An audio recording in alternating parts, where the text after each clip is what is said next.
What's cooking, Juventus fans? Welcome back to your old lady's favorite YouTube channel. While yesterday, Paulo Nonmolo, he spilled the tea, but today, we got Romeo Agresti who's spilling the espresso on what exactly the Mercado strategy will be, and just the overall strategy for the club that we're looking at with the new management. You'll want to hear this. Some of it you may like, some of it you may not. Stick with us, we'll fill you in.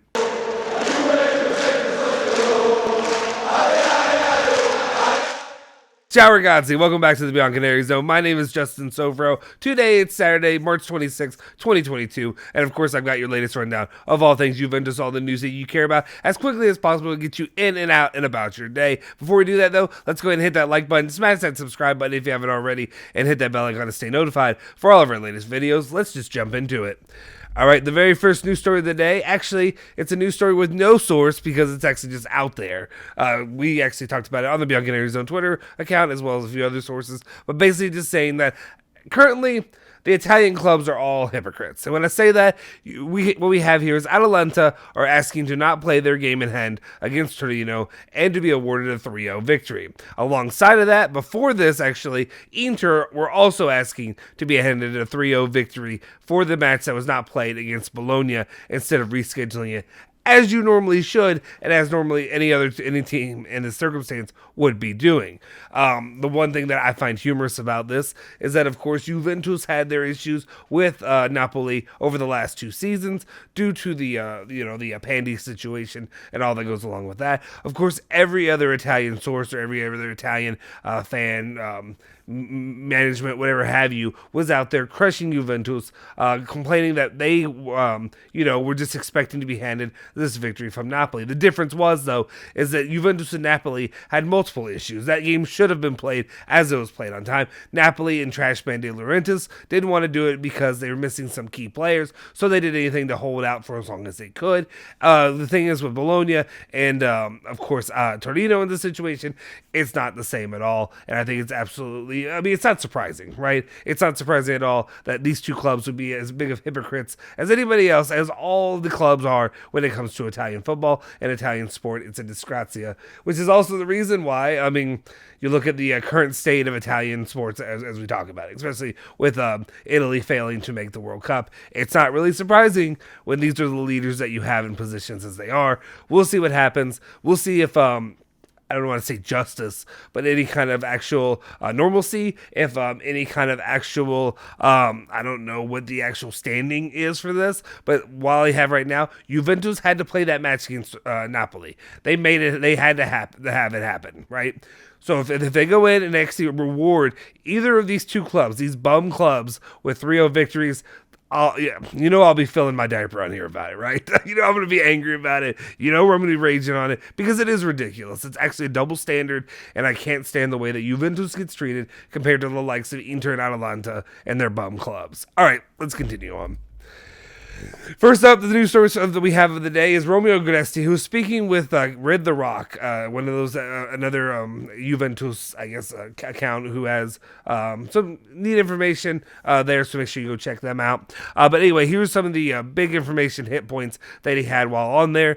He said that Juventus consider the big contracts of Sandro, Rabiot, and Szczesny a mistake not to be made again. That's why this new line, for example, Locatelli gets 2 million euros in his first season, besides what you get with Vlahovic and De Ligt. Because obviously, Vlahovic and De Ligt are, you're expected, those are elite level players. We had a debate yesterday on the debate show. If you haven't seen it already, you can go back and watch it. We talked about, is Vlahovic elite? But they're paid accordingly to what you're expecting them to be, and that is being elite. And De Ligt definitely is showing that right now. But it's it's an interesting way to go about it. The reason I say this is the only thing I worry about, and it's a middle line here, right? You don't want to overpay players that aren't going to be worth it long term. You're going to be stuck handcuffed with guys like Rabiot and Sandro. Szczesny, his wage blocked Juventus from making a move to go get Donnarumma last summer. He's definitely been a solid goalkeeper right now. But the issue is the amount of money that they're pouring into these players. It can be really detrimental to the club. Though, I also wonder, what's the line? At some point, Obviously, there's other lower level clubs that are able to compete and win some games. They're not at the top of Serie A, but they're able to win some games with some cheaper players. Is this going to be the long-term solution for Juventus? Is it okay to treat it like this? Or do they need to do like they did before, where you're treating it like a big boy club, but you got to make sure you don't mess with the players that you're signing? You can't sign a Rabiot. You can't sign a Ramsey. You can't sign an Alexandro on those kind of wages. You have to be hitting each and every single time, because if you're not willing to pay wages, at that point, what players are going to want to come play for your squad? That's the only thing I wonder how this will pan out long term. They seem to know what they're doing, so we'll see. Innocent until proven guilty, I guess. It's not exactly what I mean. You know what I mean. All right, let's continue on. All right, next up on the exact same show, like I said, there's a few of these, so I'll just, that's it. Romeo Agresti read the rock. He goes on to say that some very good sources I trust have told me that Dybala's contract in October was more than 8 million euros, the fixed part. It was actually even 9 million euros plus bonuses. All I can really say from this is, well, Dybala really spit the bit when it comes to this. He messed up. He made a giant mistake. How do you not agree and sign this contract immediately at that moment? And I understand. At the same time, yeah, he had George Antoun, who was a fraudulent agent. That's the only way I can really say it. He was an absolute fraud. He wasn't even registered where he could properly manage Dybala at this point. And I think in that moment, the mistake that Dybala did cost him a future with the club. It cost him, high wages. If any other team out there pays this kind of wage right now, given his injury status and given the fact that he doesn't play games nearly as he is needed, I think they're crazy, to be honest. So anyway, he made a mistake right now. He made a mistake with this. Juve, maybe you could have said Juve were making a mistake by paying him that much. But again, all things considered, the amount that you're paying Rabiot, you're paying these guys, you'd have to pay Dybala, who is talent-wise worth more. The saga's over. There's no reason to talk about it anymore. But again, I just think it was a massive mistake by Dybala not to immediately have fired his agent in that moment. He should have fired his agent, and he should have gotten a new guy and signed on right in that moment, and that really cost him dearly. All right, let's continue on. Agresti goes on to say that, in my opinion, Chiellini will retire at the end of the season. He has no reason to go on anymore. In fact, let's put it this way. His story at Juventus doesn't have a sense anymore. And we talked about this. This was another topic that we talked about and debated yesterday. What would be the point of him staying? And I think previous years you could argue Chiellini could stay to really help the defense, help, prepare them for the future, help train these guys, get these guys up, really leave his, legacy intact by continuing on a good, center back position. But the thing is, at this point, Matthias de Ligt is already that quality. He's already, captain quality, I would say. He could definitely be a good guy. He is the guy who was taking over following him, while Bonucci may still wear the armband. You got him and Bonucci maybe together. We'll see how they end up doing, but you're going to need another guy to come in regardless. I think at this point, for Chiellini, the best thing for him to do maybe is just to retire. And when I say retire, go do a management position, an upper level management, continuing your course with Juventus, because I think, and I don't think many people would argue with me at this point. To me, I put Chiellini as legend status up there when it comes to Juventus and all that he's done and all that he has been a part of and accomplished. Especially, sealing it with the Euros and winning a Euro last year. Unfortunately, obviously, the way the World Cup panned out was not to his benefit, but at the same time, I put him right up there with, to me, it's a triumvirate now of Del Piero, Buffon, and Chiellini together, and those are my top 3 Juve players of all time. You can argue with me. I know there's Nedved and other players that you guys like more, but that's it for me. We'll see what happens. There's also rumors that Chiellini could go to MLS. I don't understand. Maybe if he really wants to keep playing the game. If he wants to keep playing the game, maybe Juventus could give him one more year. I think to me that makes more sense than going to the MLS. And I am an American, so when I say MLS, I'm not just crushing America. I am an American.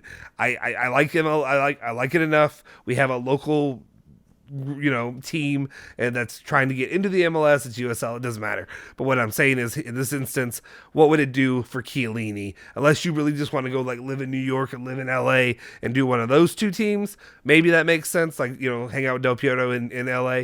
But at this point, I I don't see the point to it unless you just want to change the scenery after a long time playing for Juventus. We'll see what happens there. Hopefully, I think the better option would be just to move up into management.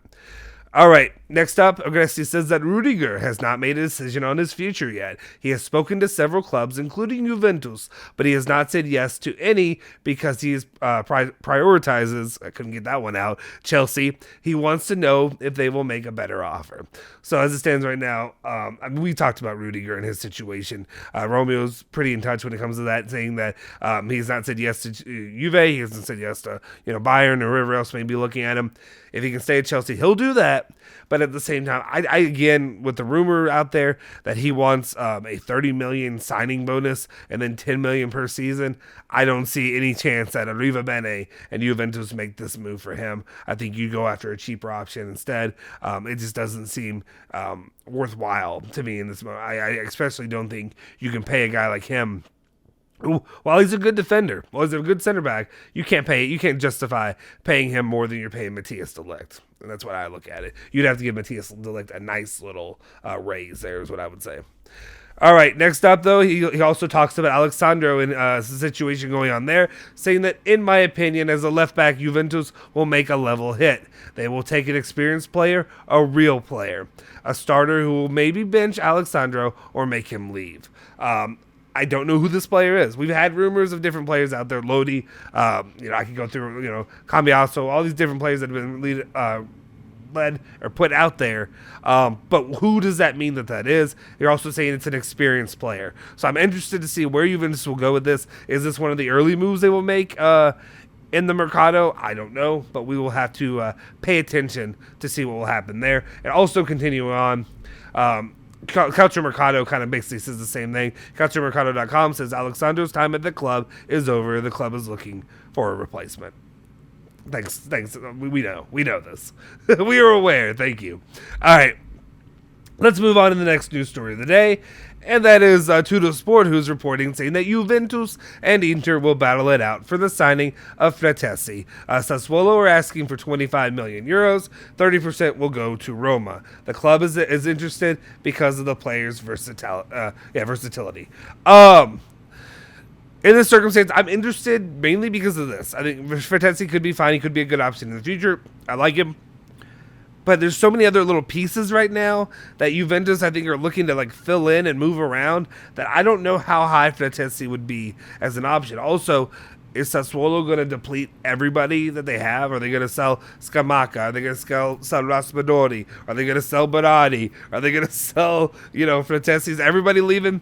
That's one thing I just wonder how that's going to pan out for them, because I don't see any way that they end up doing all of that business. Because the high chance of rumors about Scamacca, but then it seems maybe that's cooling off a little bit now. And then the reason I also bring this up is because Raspadori has been obviously linked recently with Juventus. I liked some of the things I saw him doing out there on the field the other day, even though it was in a losing effort, in a devastating effort for me personally. But to see him out there, he had a high level of pace play. He was very active out there, and I like that. So to me, I feel like Raspadori would be the top option I'd be looking at before moving to Fratesi and what he brings to the midfield there. At Sassuolo for Juventus. We'll see how this pans out. Let me know what your thoughts are.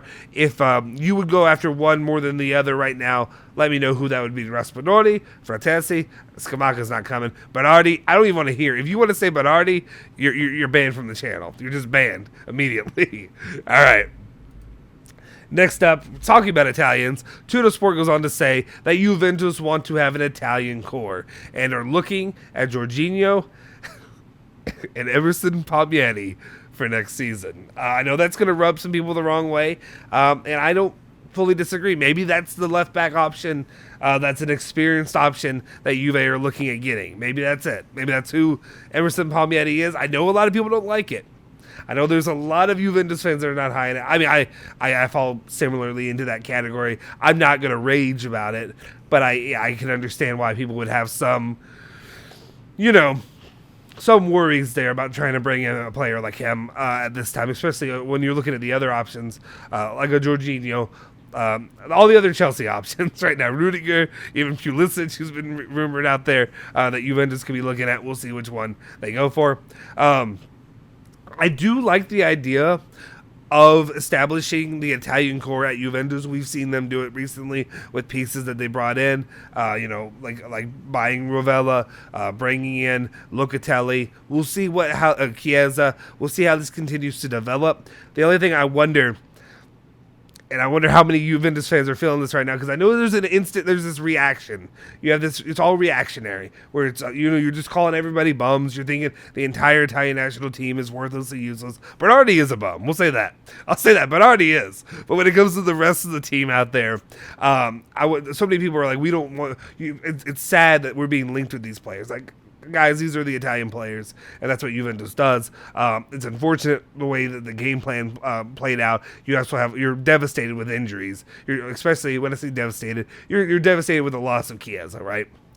So I wonder if people have turned and changed when it comes to the idea of bringing in Jorginho, if that's an option that really turns people off right now, or if it seems to be like high on their list. We'll see. Right now, I still think it looks like a Jorginho Zaniolo race to see who will be the first one to join the club here in the summer. Maybe Pogba, but we'll see. Anyway, let me know your thought on the Italian core. I like the Italian core idea, but I also wonder, and it's never been a thing that Juventus does, but does it hurt that Juventus does not develop really the primavera, the youth players to come up through their system? Because really, the one thing we know is the Italian national team only really, all the successful seasons have been on the back of a Juventus Italian core. All right. And then the last news of the day, one that'll make you all happy and makes me happy as well, is Gazzetta dello Sport is reporting that Zaccaria will be back for next week's game against Inter. So we'll have, obviously one of the nice gets that they had in the winter mercado, bringing Zaccaria in. Hopefully we'll see him and Vlahovic click some more, especially taking down the rival at home for Juventus there once we come back into play.